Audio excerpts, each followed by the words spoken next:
देखिए हम लोग एनिमल टिश्यू के बारे में जानेंगे। एनिमल टिश्यू ना तो प्लांट टिश्यू। देखिए बहुत सारे चैप्टर है, जैसे बायोलॉजी में चैप्टर हम लोग जानेंगे प्लांट टिश्यू। प्लांट टिश्यू पादप कोशिका, पादप उत्तक। किसके बारे में जी? पादप उत्तक के बारे में।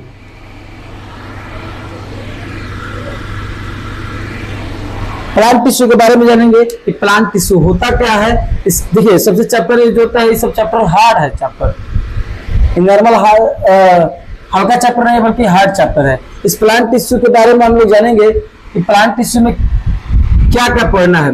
ये प्लांट टिश्यू की अगर सबसे बात कर जाए कि पादप उत्तक, पादप उत्तक कितने प्रकार के होते हैं? तो दो प्रकार के। एक होता है मेरिस्मेटिक टिश्यू, मेरिस्मेटिक टिश्यू,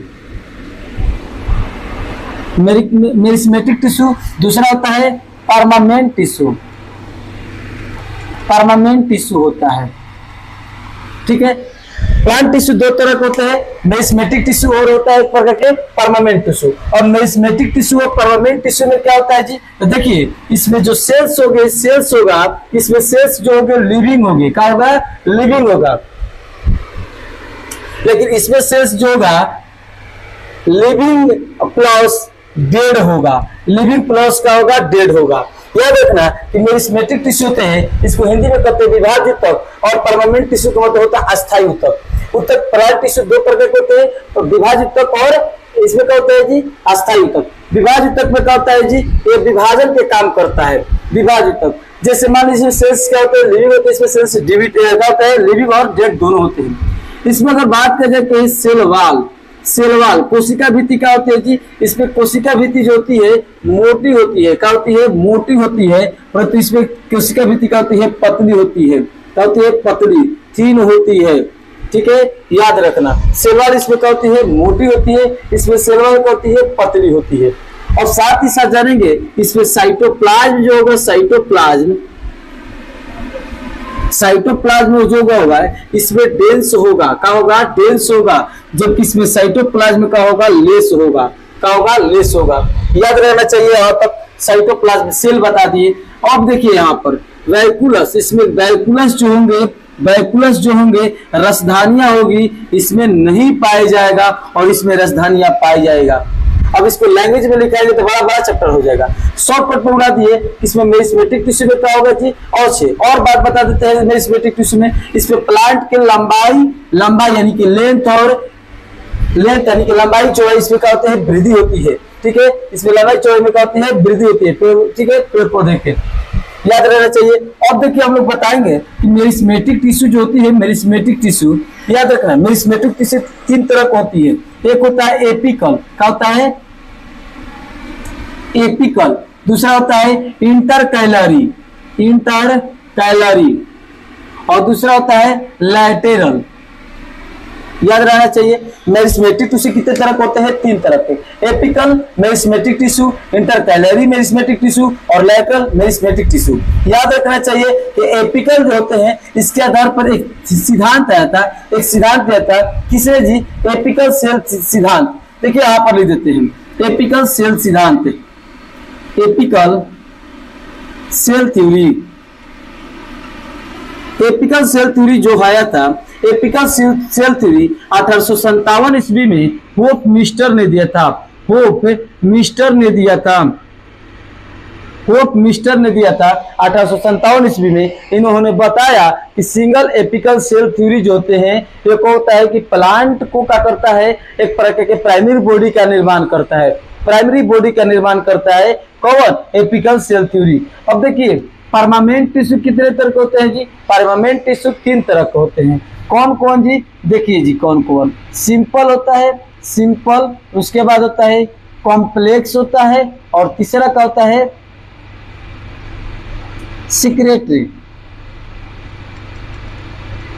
ठीक है, अब सिंपल, कॉम्प्लेक्स और सिक्रेटरी याद रहना चाहिए। देखिए सिंपल परमानेंट टिश्यू में सिंपल परमानेंट टिश्यू, कॉम्प्लेक्स और सिक्रेटरी। सिंपल परमानेंट टिश्यू में क्या क्या पढ़ना है तो देखिए हम बता देते हैं। सिंपल परमानेंट टिश्यू के अंतर्गत हम लोग पढ़ेंगे क्या चीज?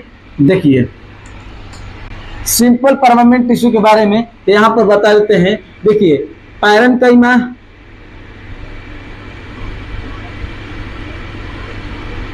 पैरेन्काइमा, कोलेनकाइमा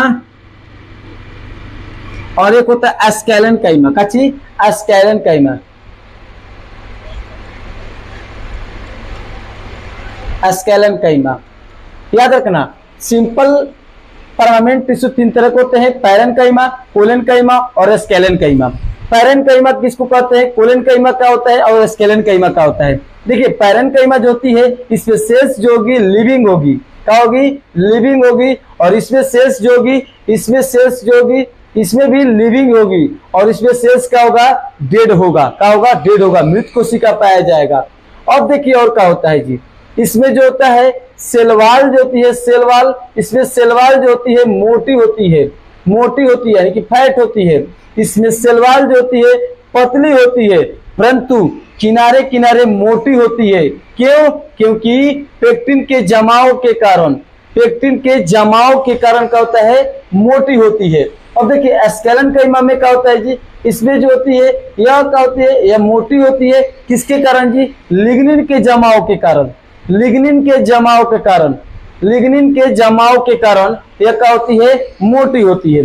अब और देखिए पैरेन्काइमा में और क्या होता है, यह भोजन को स्टोरेज करता है, भोजन को स्टोरेज करता है। और यह क्या करता है, फ्लेक्सिबिलिटी बनाने के काम करता है।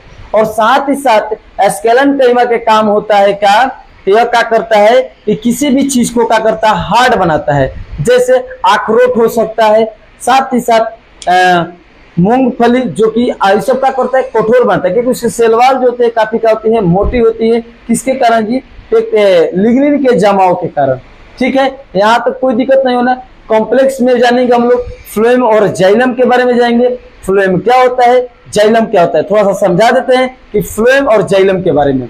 देखिए जाइलम के काम क्या होता है जी, यह भोजन को विभिन्न भागों में पहुंचाने के काम करता है। ठीक है, भोजन को विभिन्न भागों में पहुंचाने का काम करता है, इसलिए इसे कंडक्टिव टिश्यू भी कहा जाता है। जाइलम को क्या कहते हैं, कंडक्टिव टिश्यू भी कहा जाता है। अब देखिए जाइलम चार प्रकार के होते हैं। अगर हिंदी में बात किया जाए, वाहिनिकाय, वाहिकाय, जाइलम फाइबर्स, जाइलम कोलेनकाय, पैरेन्काइमा। अब देखिए हिंदी में, इंग्लिश में बात करते हैं ट्रेचिड्स, वेसल्स और जाइलम, पैरेन्काइमा और जाइलम फाइबर्स। ठीक है, वाहिनिकाय और वाहिकाय का काम होता है कि भोजन को विभिन्न भागों में पहुंचाने के काम करता है।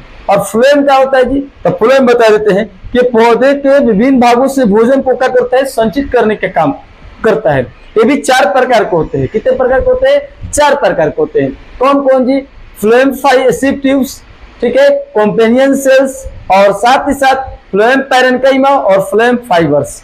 अब अगला जानेंगे हम लोग सिक्रेटरी। सिक्रेटरी में जानेंगे दो तरह के होते हैं। कौन कौन जी, एक्सटर्नली और इंटरकैलरी और एक्सटर्नली। ठीक है, अब देखिए यहाँ पर बात बताते हैं। अब ये पैरेन्काइमा होते हैं। पैरेन्काइमा क्या होता है जी, तो पैरेन्काइमा के बारे में बता देते हैं कि अगर पैरेन्काइमा एयर स्पेस होते हैं तो इसे एरेनोकाइमा कहते हैं, जो कि कहाँ पाया जाता है जी, एरेनोकाइमा जलीय पौधे में। कहाँ, जलीय पौधे में। अगर पैरेन्काइमा में क्लोरोफिल होते हैं, इसे क्लोरोकाइमा कहते हैं। ठीक है, अब देखिए थोड़ा सा पॉइंट है काची जी, स्टोमेटा के बारे में। स्टोमेटा के बारे में जानेंगे। स्टोमेटा क्या होता है, देखिए स्टोमेटा एक प्रकार होता है जी, पत्तियों में एपिडर्मिस में छोटे छोटे छिद्र होते हैं।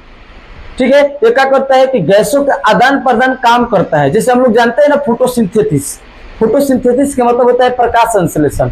और प्रकाश संश्लेषण ग्लूकोज के क्रिया, ग्लूकोज के द्वारा वो ऑक्सीजन यानी कि कार्बन डाइऑक्साइड के ऑक्सीजन के संतुलन में क्या करता है, प्रकाश संश्लेषण की क्रिया करता है। ठीक है, ठीक है, कोई दिक्कत यहाँ तक नहीं है। और लास्ट में कौन सा गैस छोड़ता है प्रकाश संश्लेषण, CO2। ठीक है, अब देखिए बात बताते हैं स्टोमेटा। अब एक होता है क्यूटीन। क्या चीज, क्यूटीन। अब क्यूटीन के काम क्या होता है जी, देखिए क्यूटीन जो होते हैं रेगिस्तान के क्षेत्रों में पाया जाता है। अब देखिए क्यूटीन के काम क्या होता है जी, तो क्यूटीन देखिए ये क्या होता है कि जो रेगिस्तान के क्षेत्र में जो पौधे होते हैं उस पौधे के जड़ों में क्यूटीन पाया जाता है, और एक प्रकार का रासायनिक पदार्थ है, एक प्रकार का चिपचिपा पदार्थ होता है। एक क्या करता है कि जो जलीय पौधे, रेगिस्तान के जो पौधे होते हैं उसके जो जल होते हैं उस जल को बाहर आने नहीं देता है, बाहर आने नहीं देता है, ठीक है। इसी को कहते हैं क्यूटीन। रूट हेयर भी जानते हैं कि रूट हेयर क्या होता है, ठीक है। या प्लांट टिश्यू, प्लांट टिश्यू चाहेंगे तो इतना ही में खत्म कर सकते हैं, लेकिन अभी इसमें और है, क्या बारे में बताएंगे थोड़ा सा, इसमें जताएंगे हिस्टोजन थ्योरी के बारे में जानेंगे, एपिकल सेल थ्योरी के बारे में जानेंगे, ठीक है। हिस्टोजन थ्योरी 1868 ईस्वी में मिला था, ठीक है, हिस्टोजन ने दिया था। और देखिए इसमें क्या होता है, डर्मेटोजेन, पेरिबेलम और प्रोकैम्बियम, 3 भागों में बांटा गया। इसमें निम्न लेयर पाए जाते हैं, कौन कौन जी, डर्मेटोजेन, प्रोकैम्बियम और एक होता है कौन जी, प्रोकैम्बियम के बाद होता है पेरिबेलम, कच्ची पेरिबेलम। कोई दिक्कत यहाँ तक नहीं होना चाहिए।